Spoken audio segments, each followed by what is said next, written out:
But I believe that always with preaching, it's never about the preachers, because we are always extraordinarily average, broken communicators trying to communicate about a perfect God. But God is so good that He can even use average preaching from this stage and somehow make it, I guess, hopefully helpful in your soul, because we didn't come to kind of have a good church service. We came to impact this world. Called this message, Dig a Little Deeper. Oh, that's a good title. Who knows how the rest of the message is going to go? Look at somebody and say, dig a little deeper. I'm going to start by reading just a little bit about, if you're Australian, yeah, dig a little deeper. Yeah, mate, dig a little deeper. We're in America where we use every letter. Deeper, there's an R. Dig a little deeper. Sharks, Mark. Bah. God bless Australians. Y'all done pretty well for people who can't talk. Jesus said this. I want you to pick up a theme. I want you to pick up this theme. He's talking to regular people on a mountainside.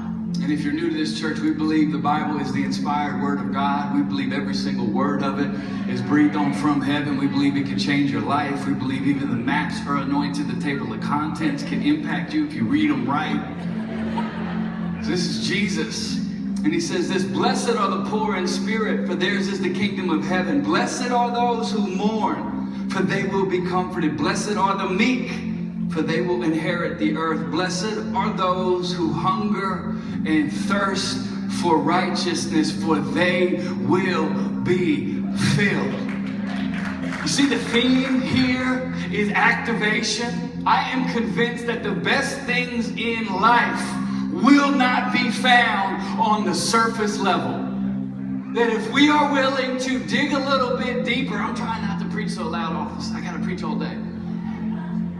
If we are willing to dig a little deeper in this life and forego the surfacey life so many people actually try to live with, there is gold underneath the surface.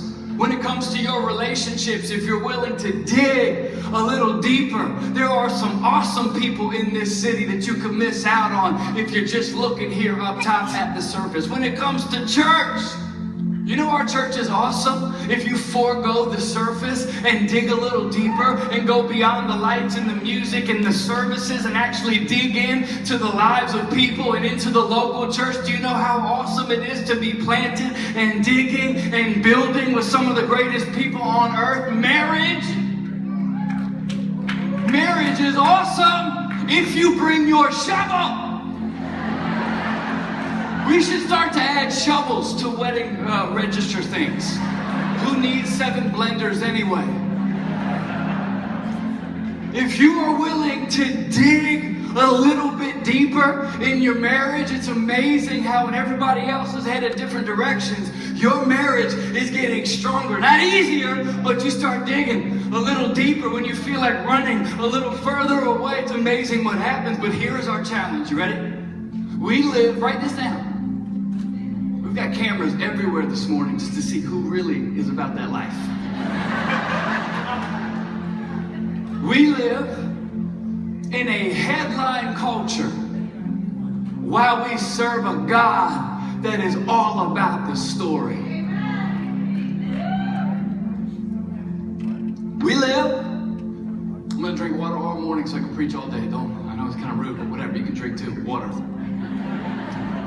We live in a headline culture while we serve a God that is all about the story. You know what I mean by headline, surfacey stuff? Everything in, I guess, New York City culture especially, is created to get as many eyes as you can real quick, get some clicks on the link, make sure people see. But the story doesn't really matter. I mean, who cares about the story if you've got a good headline? No one really wants to read anymore anyway, so let's just get a good headline and just keep it moving. Keep it moving. I spent like a couple minutes looking at some fantastic headlines. I was tempted to just show you ridiculous headlines that people love for like 20 minutes.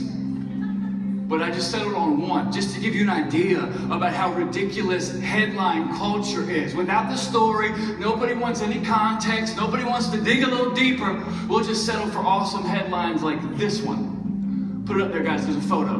Ready? Man shoots up party after nobody would sing happy birthday to his girlfriend.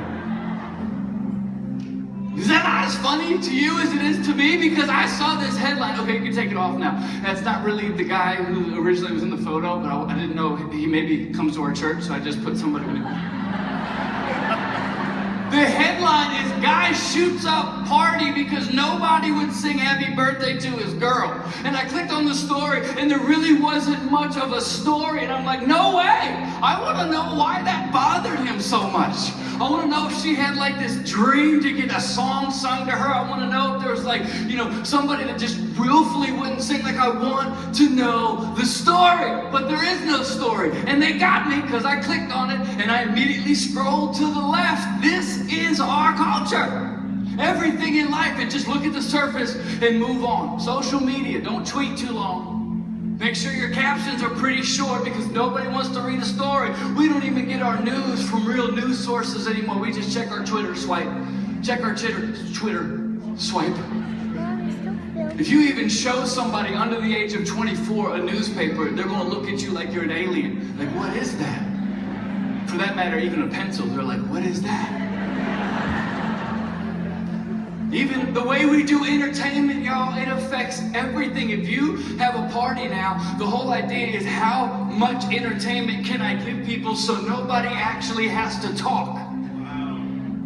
Because we have now, because of this surface headline culture, we have lost the ability to conversate. We have lost the ability to fight for things. If it doesn't happen right now, right away, if it's not easy for me to get, we miss out on so much. Headline surface. I don't know about you, but I am so glad that my God works opposite of this culture, that He is not as concerned about your headline as He is changing your story. Because if God was about headlines, we are in trouble. The headline of New York City, lost and broken, but the story is that our God still can invade any narrative and turn it upside down and bring new life.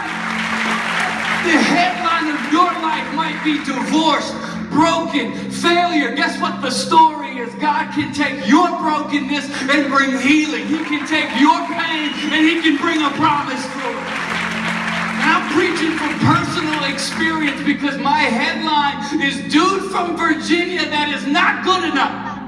But my story is that Jesus Christ is enough. And look at what God's grace can do with the life of anybody who is willing to dig a little deeper. You know what our job is as a church right now? Can I get a cheers real quick? I wanted to preach this because I believe as a church, God is calling us away from the surface and challenging us to dig a little deeper. When the headline says sick, can we dig a little deeper and still believe that our God is a healer? When the headline says hate, can we not give up on love and dig a little deeper? When the headline of somebody in your world that you're called to reach says lost cause, can we look at that headline and dig a little deeper and say, yeah, but my God came to leave the 91 to find the one, 99 to find the one. Come on, work with me, it's early. If you walked in with a bad headline, I got great news for you. Our God is the God that changes the story. Headline, dude from Nazareth who's a fisherman. Story, the King of Kings and the Lord of Lords. Headline, there's a church in Montclair, there's a church at Best Buy, there's a church at Irving. Story filled with unbelievable people who still believe that our God can use a bunch of nobodies to tell a story about somebody that, come on, somebody. You know, anybody have a bad headline come across your life this week? Be encouraged. The story hadn't been written yet. We could just shut it down right now. We seriously could. Matter of fact, let's do that. I'm going to sing a cappella.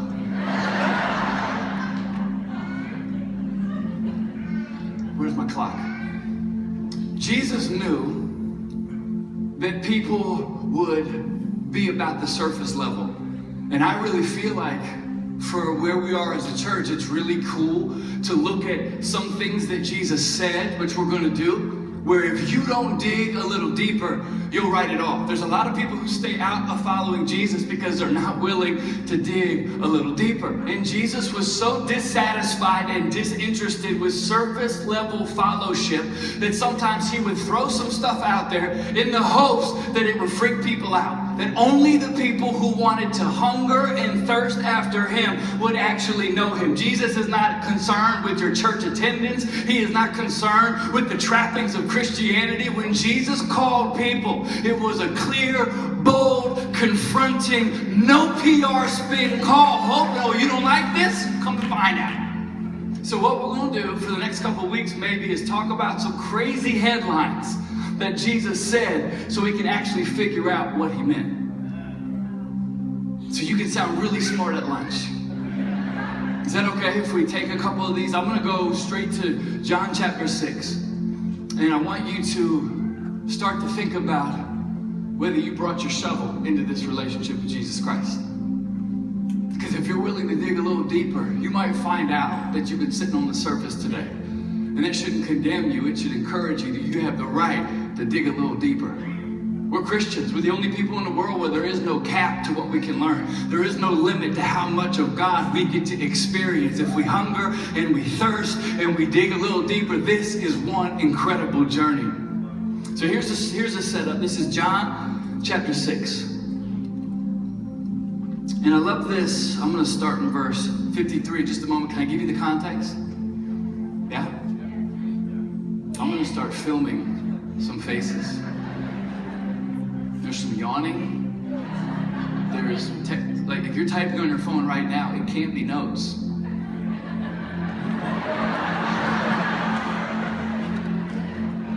Jesus had just did some serious miraculous damage in the preceding John chapter 1 right through verse 6. He had fed 5,000 people with like a happy meal. He had a lame man get up and walk. He was doing unbelievable things, and people were starting to get caught up in the headlines. They were demanding signs, and they were demanding, we want more. We want miracle bread from heaven. And Jesus started to get a little bit annoyed. He's walking, he's doing this stuff. He was sensing that they wanted his power, but not his presence. So Jesus drops this bomb. You ready for this? He says this, I tell you, keep in mind, so he's just done all this stuff, and now he's got a whole lot of people following him. The church is growing. His Twitter followers are at max. And he says, I tell you the truth, unless you eat the flesh of the Son of Man and drink his blood. Right about now, Jesus' PR guy is like, not the blood thing. Right now, some of you who bought visitors, you're like, really? I finally got my friend here? You're talking about blood? Unless you eat the flesh of the Son of Man and you drink his blood, you have no life in you. Whoever eats my flesh and drinks my blood has eternal life, and I will raise him up at the last day. For my flesh is real food, and my blood is real drink. Whoever eats my flesh, drinks my blood, remains in me, and I in him. Skip down to verse 60. Upon hearing this, many of his disciples said, this is a hard teaching. Who can accept it? I'll bet they did. And then go down to verse 66. From this time, many of his disciples turned back and no longer followed him. Interesting, isn't it?